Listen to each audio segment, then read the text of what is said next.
여러분 반갑습니다.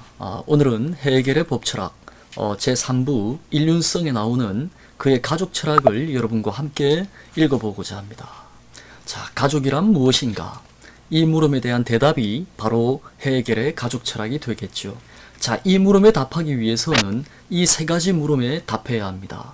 과연 혼인이란 무엇인가? 둘째로 부부란 무엇인가? 그리고 자녀란 무엇인가? 자, 가족을 구성하는 것은 혼인이라는 법적 제도와 그리고 두 명의 부부 그리고 자녀로 이루어져 있습니다.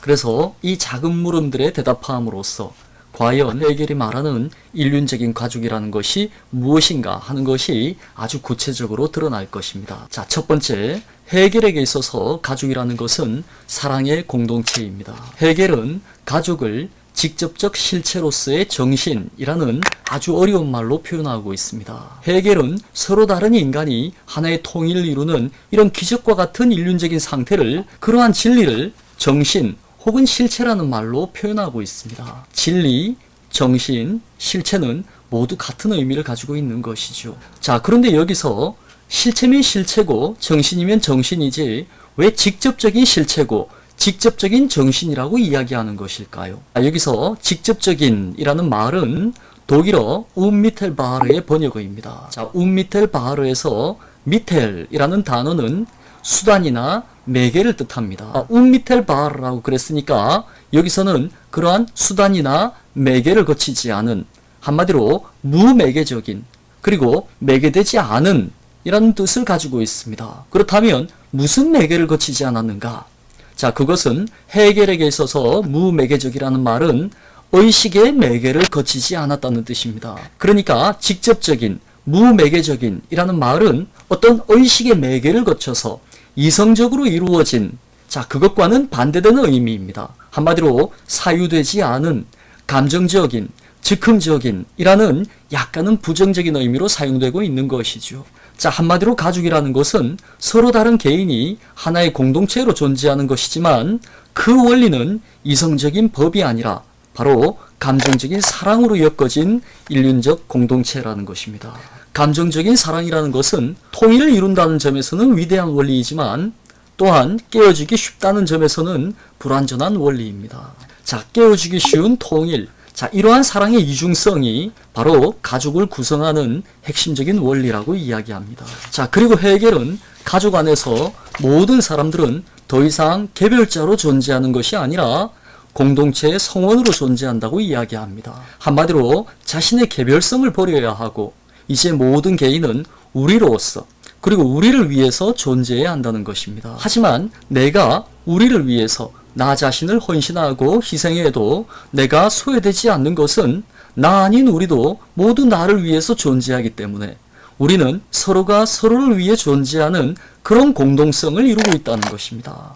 한마디로 부부나 가족이라는 것은 서로가 서로를 위해 존재하는 관계. 이는 결코 가족이라는 공동체를 위해서 모든 개인들이 자기 희생을 해야 한다는 것을 말하는 것이 아니라 도리어 진정한 사랑이 무엇인가 하는 그 원리를 밝혀주는 것입니다. 진정한 사랑이란 내가 나를 위해 살고 너가 너를 위해 사는 것이 아니라 내가 너를 위해 살고 너가 나를 위해 살아주는 것입니다. 자, 둘 다 결과는 똑같겠지만 이렇게 서로가 상대를 위해 살아가는 것이 진정한 사랑의 관계이며 또한 그것이 가족의 관계이고 부부의 관계라는 것.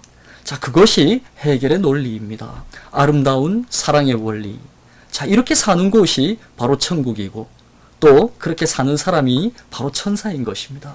자, 두 번째로 부부간의 성관계라는 것은 사랑에 대한 구체적인 인식이다. 자, 읽어보겠습니다. 직접적인 인륜의 관계로서 볼 때 혼인은 첫째로 자연적 생명성의 계기를 내포하고 있거니와, 자, 그럼과 동시에 자연적 양성의 단지 내면적이거나 즉자적인 통일, 그럼으로써 또 스스로 있는 그대로의 상태에서의 한낱 추상적이고 내면적인 통일이 정신적인 통일로, 즉 그들이 하나라는 것에 대한 구체적인 인식에 이르게 된다. 한마디로 부부간의 성관계라는 것은 육체적인 면으로 볼 때는 자연적 생명성의 계기를 내포하고 있다. 한마디로 출산의 계기를 내포하고 있다 라고 이야기하지만 그것을 정신적인 측면에서 보면 부부의 성관계라는 것은 그들이 하나로 존재한다는 것. 한마디로 그들의 사랑을 구체적으로 인식하는 계기라고 이야기하는 것입니다. 자, 당시에 많은 사람들은 혼인이라는 것을 그저 성관계를 위한 시민적 계약으로 생각하는 그런 시시한 견해들이 팽배해 있었습니다. 심지어 칸트까지도 혼인이라는 것은 상대방의 육체에 대한 배타적 점유권이라는 그런 시민적 계약으로 이해하기도 했습니다. 하지만 헤겔은 혼인의 핵심은 정신적인 통일, 앞에서 말한 바로 그 사랑이라고 이야기합니다. 혼인은 오로지 성관계를 위한 것이 아니라는 것입니다. 헤겔은 부부의 성관계가 갖는 의미를 둘 사이의 통일을 구체적으로 의식하는 계획이라고 이야기합니다. 물론 성관계에는 쾌락이라든가 출산의 목적도 포함되어 있습니다. 하지만 그것이 전부가 아니라는 것, 그리고 사랑은 눈에 보이지도 않고 추상적이기 때문에 그것이 유지되기 위해서는 지속적인 확인과 인식이 필요한 법입니다. 자, 성관계라는 것은 바로 그러한 정신적인 통일을 육체적으로, 구체적으로 인식하는 계기라는 것입니다. 헤겔은 이후에 나오는 부모와 자녀라는 대목에서도 이와 유사한 논리를 이야기합니다. 부부의 성관계 외에도 그들의 사랑을 인식하는 또 하나의 계기가 있는데 그것이 바로 자녀라는 것입니다. 여기서도 이유는 같습니다. 사랑은 자녀를 통해서 비로소 대상성을 가지고 자녀를 통해서 부부는 그들이 하나라는 것을 구체적으로 직감한다는 것입니다. 자, 헤겔은 이렇게 이야기합니다. 아내는 자식에게서 남편을 사랑하고 남편은 자식에게서 아내를 사랑하는 가운데 마침내 두 사람은 자녀에게서 다름 아닌 그들 자신의 사랑을 직감하는 것이다. 한마디로 그들은 육체적으로는 분리되어 있지만 정신적으로는 통일되어 있다는 그 감정이 바로 사랑입니다. 그러나 자녀야말로 그 둘의 부부를 하나의 통일된 모습으로 드러내 놓은 것입니다. 그러니 부부는 그 자녀를 보면서 그들이 하나라는, 우리가 서로 사랑하고 있다는 것을 구체적으로 직감한다는 것이죠. 부부의 사랑이라는 것은 이렇게 성관계와 자녀를 통해서 점점 더 건강해지는 것입니다. 그러니 부부들 가운데에서도 성관계가 없거나 자녀가 없는 부부라면 사랑의 구체적인 표현, 즉 우리가 하나라는 것을 증명해 줄 수 있는 그런 이벤트라도 자주 해야 할 것입니다. 왜냐하면 사랑은 자주 확인되어야 이렇게 건강하게 유지될 수 있기 때문입니다. 자, 세 번째, 연애결혼과 중매결혼, 무엇이 좋은가? 여러분, 남녀 간의 혼인이 이루어지는 경우는 크게 두 가지입니다. 양친의 관여로 인한 중매결혼과 연인 사이의 사랑으로 이루어지는 연애결혼이 그것입니다. 중매결혼은 결혼이라는 것을 사랑의 완성을 위한 약속이자 바로 그 시작이라고 생각합니다. 그리고 연애결혼은 그들이 오랫동안 이루어왔던 그 사랑의 결실이자 완성이라고 생각합니다. 헤겔은 이 두 경우 가운데 중매결혼을 더욱 선호합니다.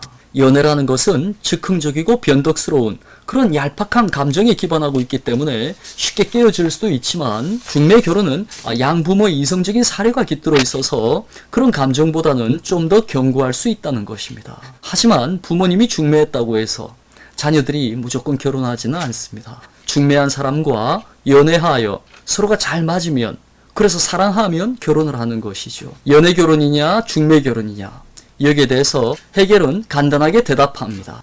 부모님이 중매해 주신 바로 그 사람과 연애하여 결혼하라. 자, 이게 결론입니다. 자, 네 번째 물음입니다. 결혼에서는 사랑이 중요한가, 조건이 중요한가? 자, 가끔 대학생들은 결혼에서 중요한 것이 무엇인가? 과연 사랑인가 아니면 경제적 조건인가? 자, 이 문제를 두고 뜨겁게 토론을 벌이기도 합니다. 자, 하지만 제가 볼 때 이런 토론은 별 쓸모가 없습니다. 자, 왜냐하면 현실에서는 이런 대립들이 잘 일어나지 않기 때문입니다. 자, 이 물음은 내가 사랑하는 사람은 무조건 가난하고 조건이 좋은 사람은 내가 사랑하지 않는다는 이상한 전제를 깔고 있습니다. 하지만 현실에서는 내가 사랑하는 사람이 그렇게 가난할 확률도 적고, 그리고 조건 좋은 사람이 나를 그렇게 좋아할 확률도 굉장히 적습니다.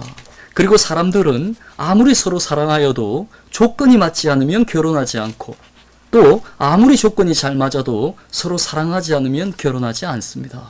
자, 그렇게 따지면 경험 없는 젊은이들의 이런 고민은 사실 불필요한 고민입니다. 자, 그럼 사랑과 조건, 이 둘은 어떻게 엮여야 하는가? 자, 헤겔은 이렇게 이야기합니다.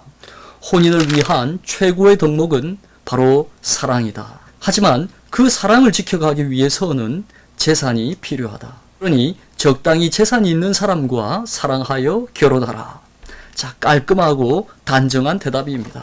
결혼에서는 사랑도 중요하고 조건도 중요하겠죠. 하지만 가정을 이루는 제1원리는 사랑이고, 재산이라는 것은 그 사랑을 지켜갈 만큼만 있으면 충분히 결혼할 수 있다는 것이 해겔의 이야기입니다. 여러분, 시간상 오늘 강의는 이쯤에서 마무리하고 남아있는 이야기는 다음 영상에서 계속 이어가도록 하겠습니다. 여러분, 긴 시간 수고하셨습니다.